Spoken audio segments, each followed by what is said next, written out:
fait déjà quelques années que je travaille dans le milieu de la restauration. J'avais envie de venir me perfectionner vraiment pour pouvoir aller chercher le type de restauration plus haut de gamme, donc les hôtels ou les plus grands restaurants. Ce qui m'a motivé à m'inscrire à l'École hôtelière de Laval en sommellerie, c'est ma passion du vin. J'avais déjà des intérêts pour le monde du vin. Je suis déjà dans le service depuis plusieurs années, depuis plus de 10 ans.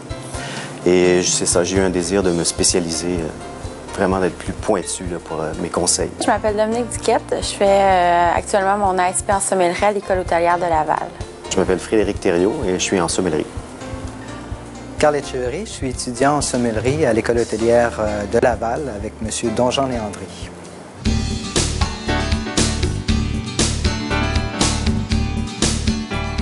Alors, mon nom c'est Donjean Léandry et j'enseigne une SP en sommellerie, c'est-à-dire une attestation spécialisée en sommellerie à l'École hôtelière de Laval.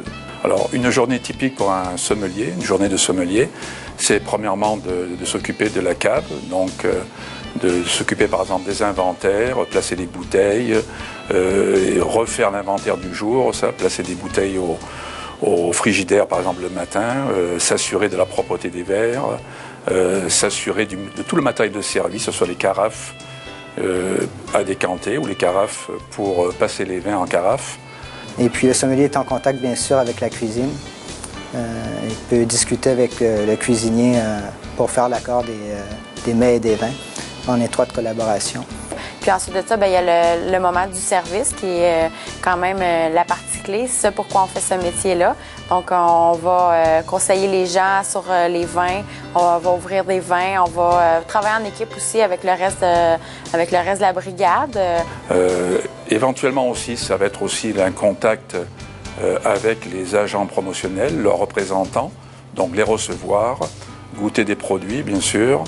Refaire la carte des vins de façon régulière. Pour ce qui est des nouveaux produits, on va souvent faire suivre des fiches techniques et donner des petites directions pour les serveurs sur les nouveaux produits pour qu'ils soient en mesure, quand le sommelier n'est pas disponible, de présenter ces nouveaux produits-là.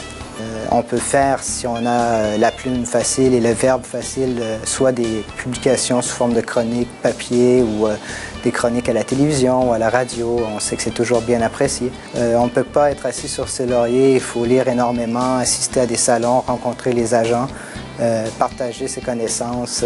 Quand on a des clients qui nous disent qu'ils ont un bon service, puis qu'ils sont contents, puis qu'on les a bien conseillés, puis qu'on leur a bien raconté des petites anecdotes, puis qu'ils ont appris quelque chose avec nous, ça, c'est... On le sent, moi, je le sens dans mon cœur, c'est pour ça que je fais ce métier-là, c'est tout. La soirée est faite.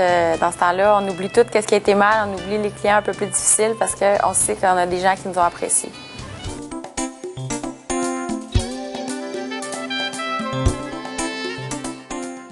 Les aptitudes nécessaires, premièrement, c'est certain, il faut avoir de l'humilité, je pense, parce qu'on n'est pas là pour étaler nos connaissances.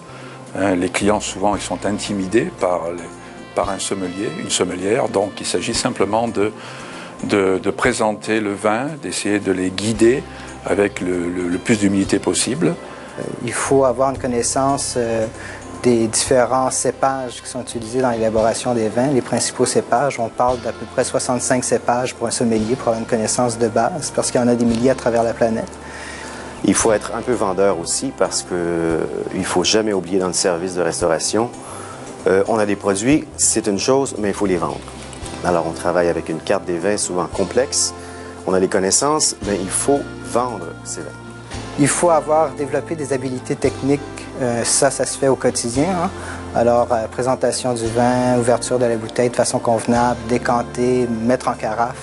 Et c'est des automatismes qui se font avec la pratique pour que ça soit fait de façon naturelle, avec une aisance, et puis que ça soit fait de façon propre, mais sans tomber dans le maniérisme, que ce soit jamais un cirque. Il faut que ça soit fait de façon naturelle. Il faut avoir envie de partager un engouement pour un plat, pour un accord avec le vin approprié.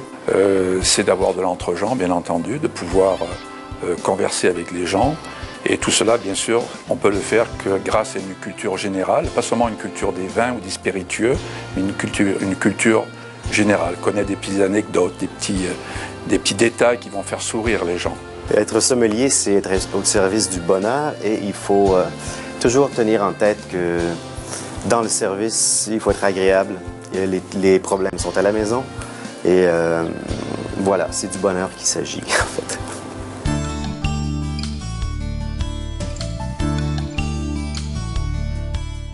La formation de sommellerie commence donc au mois d'octobre, début octobre, et se termine à la mi-avril. Mais il y a une interruption aussi durant le mois de décembre pour permettre aux étudiants qui, pour la plupart, sont déjà employés dans des établissements, de pouvoir travailler durant le temps des fêtes. Donc c'est une formation qui dure en tout et pour tout 450 heures. Et ça comprend un stage aussi dans le milieu du travail.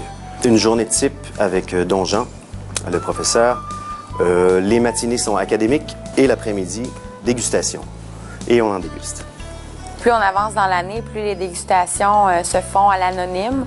Donc, on a des verres devant nous, on doit essayer d'identifier ce que c'est. Donc, ça pratique d'autres aspects qu'on doit développer dans le cours. On voit les grands pays producteurs comme les pays européens, France, Espagne, Italie, et ici les pays du Nouveau Monde également. Il y a beaucoup de théories, c'est un fait, il y a beaucoup de théories. Donc, on aborde différents modules, on parle de l'histoire, un peu l'histoire de la vigne et du vin. Ensuite, on parle d'énologie, bien sûr, on fait un survol sur l'énologie. Je ne veux pas en faire des œnologues, mais pour connaître le vin, pour comprendre le vin et comprendre les spiritueux, il faut connaître les méthodes d'élaboration. On apprend aussi l'accord mets et vin. Ça, c'est très important. La dégustation du vin, c'est une chose. On apprend à décortiquer le vin, ses saveurs. Maintenant, il faut l'appliquer sur un plat. On apprend la décantation. Quoi décanter, comment décanter aussi. Les verres appropriés pour les différents types de vins parce qu'on ne sert pas les mêmes vins, tous les vins dans le même verre. Donc, notre enseignant en sommellerie, c'est Don Jean Léandry. C'est un professeur qui a voyagé de par le monde, qui a des connaissances énormes. C'est effrayant, tout ce qu'il connaît, tout ce qu'il sait. Il est allé partout, il a tout vu. C'est sûr qu'il dirait qu'il n'a pas tout vu, mais il a vu beaucoup, il connaît beaucoup de choses. Donc, c'est un passionné de la restauration. C'était un réel cadeau. C'est un passionné. C'est quelqu'un de très humble en même temps. En dégustation, il est très à l'écoute et très respectueux. Et ça, c'est très important parce que c'est intimidant, la dégustation, au début. Le cours de sommellerie, c'est beaucoup d'études. On ne se le cachera pas. Il faut étudier. On a beaucoup de théories à voir, mais ça a un côté pratique parce qu'on peut tout de suite aller vérifier ce qu'on a appris. On va à la SAQ, on se promène dans les rayons. Ah, j'ai appris ça aujourd'hui. On l'achète, on goûte. Donc, ça a un côté vraiment théorique, pratique, très, très relié. Je suis très fier de cette année passée ici à l'École hôtelière de Laval. J'avais entendu parler du cours par des collègues. On m'avait dit que c'était bien. Je pense que c'est un petit peu mieux que ça.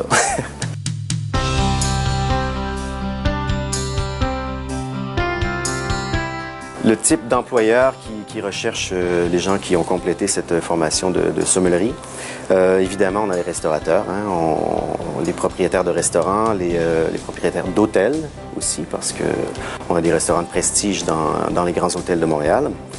Il y a aussi les maisons de vin, les maisons d'importation. Il y a la SAQ, bien sûr, parce qu'on a un monopole de distribution d'alcool au Québec. Tout le monde connaît la SAQ.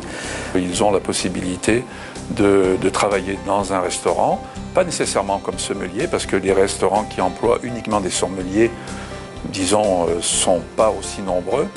Hein. Il y a encore des restaurateurs qui pensent que le métier de sommelier, c'est la 5e roue du carrosse, alors qu'en réalité, ils ont un rouage nécessaire à la bonne marche d'un grand établissement.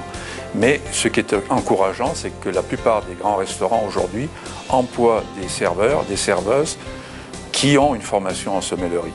Il y a aussi une autre avenue qui est intéressante, celle de travailler pour la SAQ, soit en succursale comme conseiller en vin, ou aussi au service des connaisseurs comme pédagogue qui se rendent dans les entreprises pour faire des formations ciblées avec des petits groupes de travailleurs pour intéresser les gens au milieu du vin, aux connaissances de base en vin. Avec ce diplôme, je peux maintenant changer de gamme de restaurants. Je peux aller vers des restaurants un peu plus prestigieux, Je peux aussi faire la route en termes de représentation. Je peux représenter une maison d'importation privée. Et ça, c'est en essor au Québec, il y en a beaucoup. On peut être appelé aussi à travailler dans les salons de vin. Il y a beaucoup de sommeliers qui travaillent en salle et qui sont contactés par les agences lors d'événements ponctuels comme le Salon des vins de Californie, d'Italie ou de France pour représenter les produits. J'ai vraiment adoré mon expérience à l'École hôtelière de Laval. Ça a été mes 2 plus belles années scolaires.